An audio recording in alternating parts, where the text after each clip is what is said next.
Pozdrav svima, danas je 16.11. prekrasan sunčani ponedjeljak i prošlo je točno mjesec dana od kad sam popio prvu tabletu Rakutana. Danas sam popio posljednju za ovaj mjesec i sutra idem kod dermatologice da vidimo kako dalje.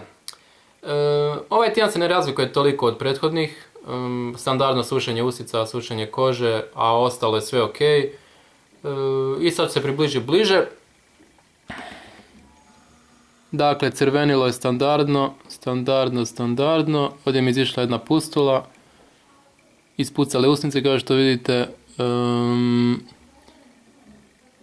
i desna strana lica je malo lošija, ali šta da se radi, čelo je ok, za razliku od srednje škole kada je bilo u stvarno lošem stanju, sada je bijelo i ok, šteta što nije prošlo ostatak lica, ali to je to.